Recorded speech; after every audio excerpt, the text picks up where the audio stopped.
Animation દ્વારા સમજીશું કેવી રીતે બાળકી બોરવેલમાં પડી અને હાલમાં ફસાઈ ગઈ છે। લગભગ 30 ફૂટ ઊંડો આ બોરવેલ છે, જ્યાં રમતા રમતા આજે અચાનક જ આ બાળકી આ બોરવેલમાં ખાબકી હતી। લગભગ 30 ફૂટની ઊંડાઈ સુધી આ બાળકી પહોંચી હોવાના સમાચાર છે। હાલમાં રેસ્ક્યુ ઓપરેશન ચાલુ છે। અલગ અલગ ટીમો બોલાવીને આ બાળકીને સહી સલામત રીતે બહાર કાઢવાની કામગીરી ચાલુ કરી દેવાઈ છે। તો આ રીતે બાળકી રમતા રમતા બોરવેલમાં ફસાઈ છે। લગભગ 28 ફૂટની આસપાસ આ બાળકી હોવાની વિગતો છે। ટોટલ 30 ફૂટની ઊંડાઈ છે।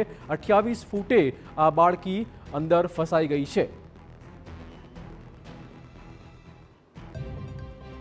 તો બાળકીને બચાવવા માટે આજે બપોરથી જ અલગ અલગ વિભાગના તંત્રના અધિકારીઓ કામે લાગ્યા છે। ફાયર વિભાગની ટીમો ત્યાં પહોંચી ચૂકી છે। ગાંધીનગરથી પણ એનડીઆરએફની ટીમ રવાના કરાઈ છે। જામનગરથી આર્મીની ટીમ પણ બોલાવી લેવાઈ છે। તો આ બોરવેલમાં જે જિંદગી ફસાઈ છે તેને બચાવવાની કવાત ગાંધીનગરથી એનડીઆરએફની ટીમ રવાના કરી દેવાઈ છે। 2.5 વર્ષની બાળકી રમતા રમતા બોરવેલમાં ખાબકી હતી। દ્વારકા, જામનગર, ખંભાળિયાથી પણ ફાયર બ્રિગેડની ટીમો ઘટના સ્થળે પહોંચી ચૂકી છે। 108ની એક એમ્બ્યુલન્સ પણ તૈનાત રખાઈ છે। જેમ બને એમ જલ્દી રેસ્ક્યુ ઓપરેશન થકી આ બાળકીને બોરવેલમાંથી બહાર કાઢવાની કવાયત તંત્ર હાલમાં કરી રહ્યું છે। વધુ વાત કરવા જોડાશે અમારા સંવાદદાતા દિવેશ। દિવેશ, આખી આ ઘટનામાં શું વધુ અપડેટ?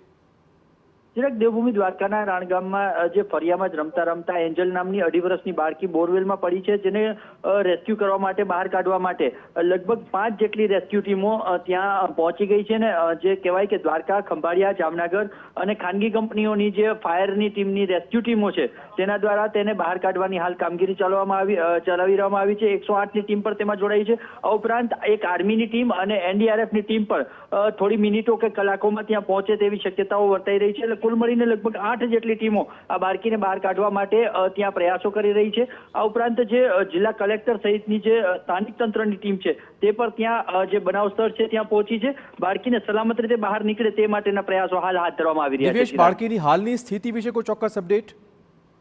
બાળકી જે જગ્યાએ ફસાયેલી છે આશરે લગભગ 20 ફૂટથી પણ અંદરના વિસ્તારમાં તે ફસાયેલી હોવાનું માલુમ પડ્યું છે। જે બોરવેલ છે તે અંદાજિત લગભગ 100 ફૂટથી પણ નીચેનો બોરવેલ હોવાનું જાણવા મળી રહ્યું છે। તેને ઓક્સિજન મળી રહે તે માટેની કામગીરી 108ની ટીમ દ્વારા કરવામાં આવી રહી છે।